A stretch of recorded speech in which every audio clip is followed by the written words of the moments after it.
This is a Live Eco Style production.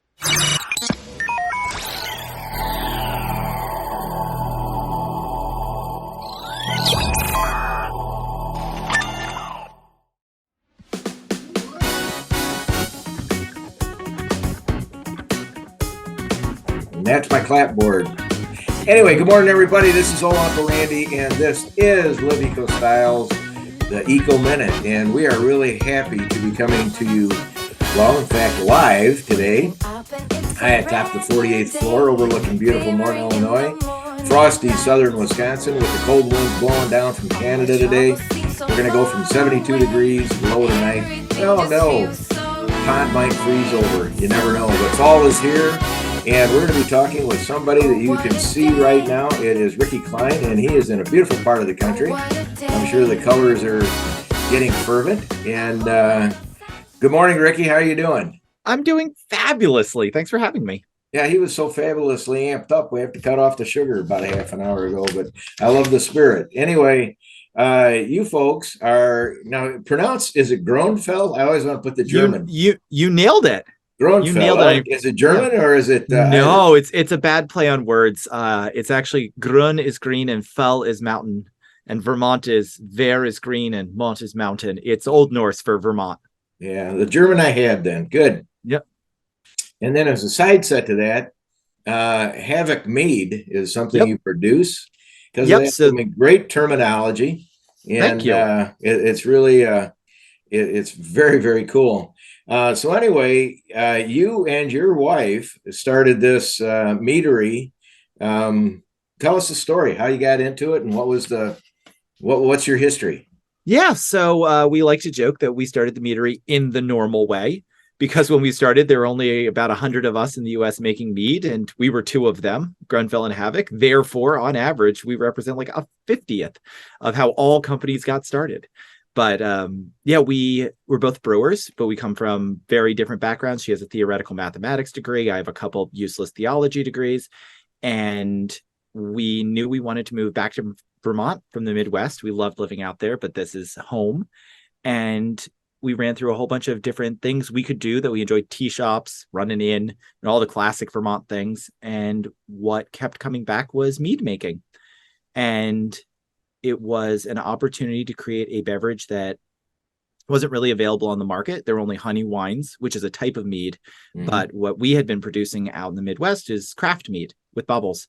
So we saw this big, wide open space, which is a scary space to step into. Sure. But that's what we decided to do. And one of the reasons that it really appealed to us is, as a woman-owned business, she looked around at the beer industry and saw a lot of sexism, more than even in the population on average. And cider was really being run by a couple of the large producers. And mead was this wide open book. It gave us the opportunity to tell the story about what mead is and who it's for. Well, let's tell that story, because some people, the terminology mead or meadery or what it is, honeybees or wine or bubbly or whatever, and it's hard to define. Go ahead. Yes. So mead is made from honey. That's the only rule. Beer comes from grain. Sake comes from rice. Cider comes from apples. Mead comes from honey. Within that, there are three broad classifications. There's craft mead, which is like a craft beer. So that's bubbles. Ours comes in cans. Some people come in beer bottles. Then there's honey wine, which is exactly what it sounds like, which is a mead, again, made from honey, that is trying to have the style, alcohol content, flavor profile of a wine. Those are often aged for, extended periods of time. Then there's this other category at the top called strong mead. And they may overlap the alcohol content of honey wines, but the goal with those is, most of us making those harken back to ancient styles. I mean, when we say ancient, we have one that's based on a 3,200-year-old archaeological dig, and others are just trying to do, there's a Bananas Foster mead out there, which is amazing, but those would all be in the strong mead category. Well, our sister company is called the Distillery Channel. I don't know if you're familiar with that. Oh, I am. Yeah. Okay. Well, we started that. I can't remember. Live Eco Style. They sort of merged together, but we've heard a lot of these stories, a lot of taste, and a lot of sipping. So, being from Vermont, now the only old codgers are going to get this next line I'm going to lay on you. You'd think you want to name one, oh, maybe Bing Crosby or Danny Kaye. Mhm. If you ever watch Christmas movies, you'll know what I'm talking about in that. You I'm a know, huge Bing Crosby fan. yeah, and always watch it. White Christmas, the fantasy places somewhere in Vermont, if I remember correctly. You're So, correct. I've never gotten there. I've always felt that this time of year, of all the travels we've made, the Mhm. upper Northeast is someplace that I think I don't know. I better stop saving it because I better get going because we've been everywhere so far. But you also, so mead, just to define it, you have the ability to ship. We do. It's like a beer product or a wine. You can ship Yes, so national. it's all alcohol legislation at the highest level is under the federal government, under the Mhm. TTB, and they only classify three types of alcoholic beverages: beer, wine, distilled spirits. What's a beer? Has grain. What about sake? Well, they got a little mixed up there because it starts with rice, which is a grain, so it's a beer until it goes in the bottle and then it switches to wine. But other than that, they are fairly straightforward. And because we are not made from grain and we are not distilled, de facto, we are a wine. Just like every cider in the country is a wine Got it. at the Well, thank federal you for the level. education. Now that I know that after 8 years of doing this, that's great. So Yeah. now, so the other part is the honeybee. So it must Mhm. take an immense amount of honey We to. do. I think the best metric that I found for most people is we get 1.5 to 3 tons delivered per week. Wow. And Wow. that's a lot of honey. Where does the honey come from? So we use blenders because we're using so much. We actually last year, so in 2021, we used more honey than the entire state of Vermont produced. And that includes like home beekeepers, every commercial operation.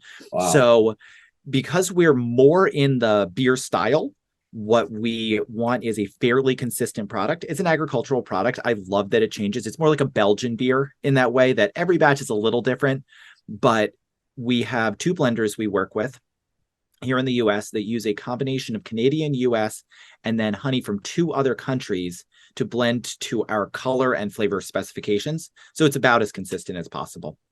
That is And it, great. Now, yeah. let's talk briefly because we have a few minutes left about being a B corporation. You do a lot Yes. with recycling your energy or getting energy, solar energy and gas. And Yeah. you look at your website, you got a lot going on there. It's very cool. So tell us quickly about that B Corp, how that affected your business. So being a B Corp was a huge lift. We were super lucky, small staff. There were only 5 of us at the time. And we committed, we kept saying, here we are in Vermont, we're a sustainable business. We wanted the little logo at the bottom to say, you did it. Rather than being able to say, we did it and get that logo, we were so inspired, and the hurdle to become a B Corp is so high. We found ourselves enacting all of these new projects. Renewable natural gas is a perfect example. We put that in place because we needed the points to get to a B Corp. So rather than being a pat on the back, it became an inspiration. And Vermont is, I believe, we still have more breweries more B Corps per person than any other state. It's Wow. everything you'd think about Vermont. So I get to sit down at the table. We're a pretty small company, all things considered, and there are smaller companies, but there is also King Arthur Flour, and I get to hear what their struggles to maintain their B Corp status are, and they're moving. I can't even imagine how many truckloads of flour a week, but we're all aiming for the same thing. And it was a way of joining up with other companies and saying, hold me to my commitments. And I've just been able to help another company go 100% solar this week, actually, because we built an array large enough that we were able to support other businesses' goals, because we've been so efficient in our energy usage that we're using a third of the power now as when we installed it, and our production has not gone down. It is Wow. just that we found new efficiencies in recycling heat energy. Yeah, and it's such a fascinating. It is fascinating for me because Live Eco Style came from my history. No reason to go into that, but it was years ago. Just inferentially talking to people. about where the future is going to be. And I think people, they say, well, is what you're doing, political? No, it's just doing the right thing. I mean, it's just treating Mother Nature and leaving it better. But I think the awareness with fires in California and certainly the hurricanes, off the coast, that whole hurricane just finally left the East Coast. But how Florida's been devastated, and in Louisiana and Houston years ago, and the massiveness of just a global change, is that we all have to have a responsibility in some sort. And I think that B Corporation is really cool. And then when people take a look at your website, all the other things you're doing, and then, oh, by the way, it's with a massive amount of honey, and that's really awesome, because even in Hawaii, on top of the hotels, they have hives. And the honey, people don't realize in Chicago, it's got the largest acreage of green grass, over parking lots and on top of buildings of any other city in the world. So you wouldn't think of that, but it's just we're trying to get the awareness of how people are making this, and the commitment of the B Corporation, I think, is really amazing. And it's just such, it's all there in writing. You have to support every single thing you do. And it's the accountability that we really appreciate about it, that and the connection to other communities.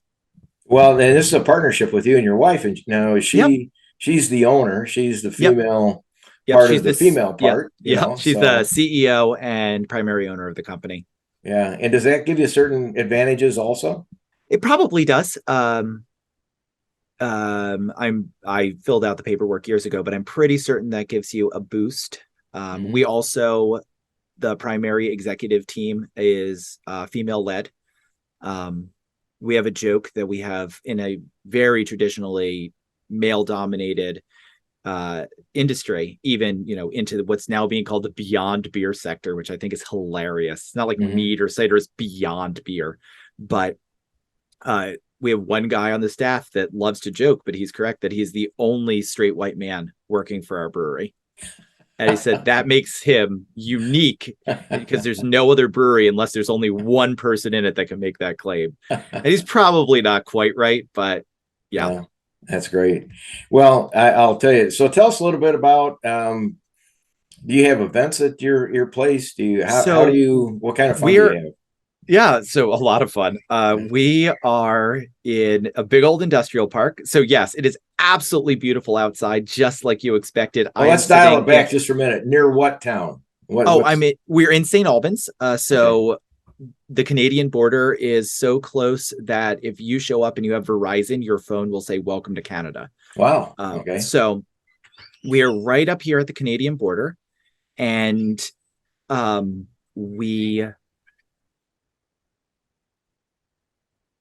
moment. Sorry. Earth calling Ricky. No.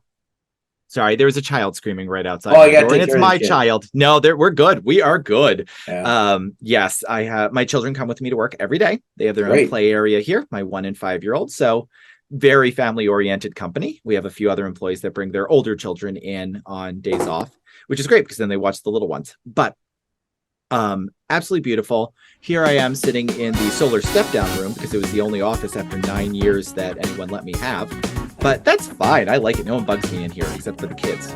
So the kind of fun we have is we used to have a mead hall, which was amazing. And it was all industrial, but I did my best. I used to be a carpenter, so I put in wood walls on the inside and curtain walls. It was lovely. And then we moved up here, which was the greatest move of my life. I now have a loading dock. I never thought I could love a loading dock with full open heart like I do. But we have a really close connection with the town of St. Albans. So although we can't have events at this facility because of industrial park regulations, they allow us to use different properties around the city to host pop-up events. And there's a gorgeous 120-year-old stone building, an old WPA project right on the bay that we've been using for our events ever since. Great. So are the colors becoming rich now? This is it too early or is it right? It depends on your altitude. So we live on the lake. We are just turning, but up the mountainside is what people pay. God knows how much to stay in Airbnbs for. Well, give us your website. Yeah, it's www. It's Grunfell. So I'll of course spell that Groe. N as in Nancy, N as in Nancy, F as in Frank, ELL.com. But if you Google Craft Mead or Craft Mead Vermont, you'll definitely find us. No, that's great. Well, I really appreciate your time today. I'm sure we'll stop back and check in later as we do some follow-ups on these, because these stories are great. And Ricky, we really appreciate you dialing in today. It's great. A lot of fun. Yep. You have a great one. Learned a lot. Old Uncle Randy for the Live Eco Style Network. And this is a production by Live Eco Style Inc. and copyrighted in 2022. Stop back on our Roku channel and you'll see Ricky repeating the same event at least once a month through our Roku channel. Go to Roku and just look up Live Eco Style. We're there all over the planet, 61 million homes. So it's a lot of fun. Old Uncle Randy signing out. Ricky, you have a good day. Enjoy the colors. You as well. Bye-bye.